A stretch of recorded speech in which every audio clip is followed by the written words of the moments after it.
بسم اللہ والحمد للہ والصلاة والسلام علی رسول اللہ اما بعد۔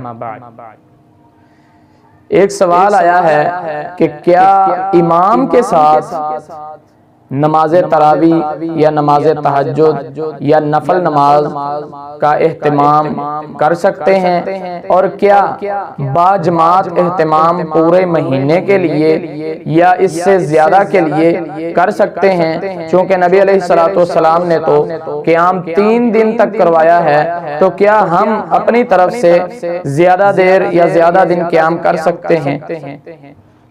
پہلی تو بات یہ ذہن نشین فرما لیں کہ ہم اپنی طرف سے کوئی بھی عمل دین میں نہیں کر سکتے۔ اپنی مرضی کے ساتھ اپنی طرف سے کوئی بھی چیز اگر ہم دین میں ایڈ کریں گے، زیادہ کریں گے، تو وہ بدعت کہلائے گی، اور بدعت ہمارے لیے جہنم کے عذاب کا ذریعہ بن جائے گی۔ اس لیے اس چیز سے بچنا چاہیے، ہم اپنی طرف سے دین میں کچھ بھی ایڈ نہیں کر سکتے۔ دوسرا رہ گیا سوال کا جواب، تو اس کا جواب ہے جی ہاں، ہم امام کے ساتھ پوری رات بھی قیام کر سکتے ہیں، اور جتنے دن مرضی کرنا چاہیں کر سکتے ہیں۔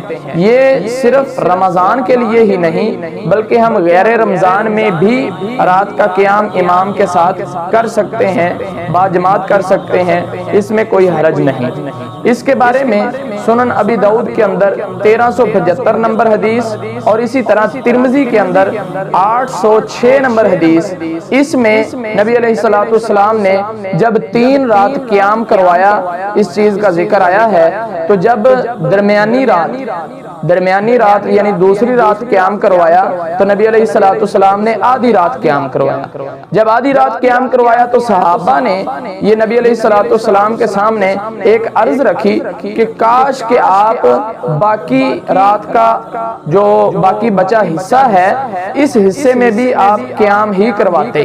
تو نبی علیہ السلام نے دونوں احادیث میں یہ وارد ہے کہ نبی علیہ السلام نے آگے سے صحابہ سے فرمایا کہ اے میرے صحابہ، کہ جو شخص امام کے ساتھ رات کا قیام کرے اور وہ قیام مکمل ہو جائے، یعنی رات ختم ہونے سے پہلے مکمل ہو جائے، جب مرضی مکمل ہو جائے، تو اس کے کھاتے میں، اس کے حصے میں پوری رات کے قیام کا ثواب لکھ دیا جاتا ہے۔ پہلی بات تو یہ ہے کہ جب ہم اکیلے قیام کرتے ہیں تو اس کا ثواب اس حساب سے ہوگا، اگر ہم امام کے ساتھ قیام کریں گے تو اس کا ثواب بے حساب ہوگا۔ اور دوسری بات یہ ہے کہ یہ مطلق حدیث ہے، یہ اس میں کوئی خاص الفاظ نہیں ہیں، اور عام الفاظ ہیں کہ امام کے ساتھ قیام کیا جا سکتا ہے۔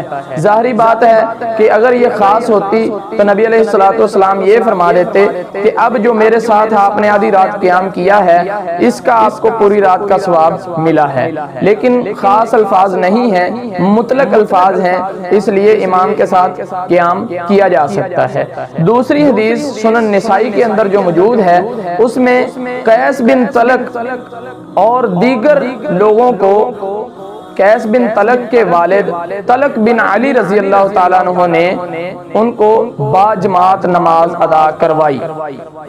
اس سے بھی نماز ادا کرنا ثابت ہوتا ہے، اور پھر دوسری مسجد میں جا کر بھی نماز ادا کروائی اور رات کا قیام کروایا۔ باجماعت قیام بھی ثابت ہو گیا، اور مطلق احادیث ہیں، اس سے زیادہ دن قیام بھی ثابت ہوتا ہے۔ صرف 1 دن یا صرف 3 دن یا صرف رمضان میں ہی ثابت نہیں بلکہ غیر رمضان میں بھی یہ احادیث کا اطلاق ہوتا ہے، اور بھی بہت ساری واضح حدیثیں بھی ہیں، لیکن ٹائم چونکہ کم ہے اس لیے یہ احادیث آپ کے سامنے گوش گزار کی ہیں۔ اللہ سے دعا ہے اللہ عمل کی توفیق عطا فرمائے۔ وما توفیقی الا باللہ۔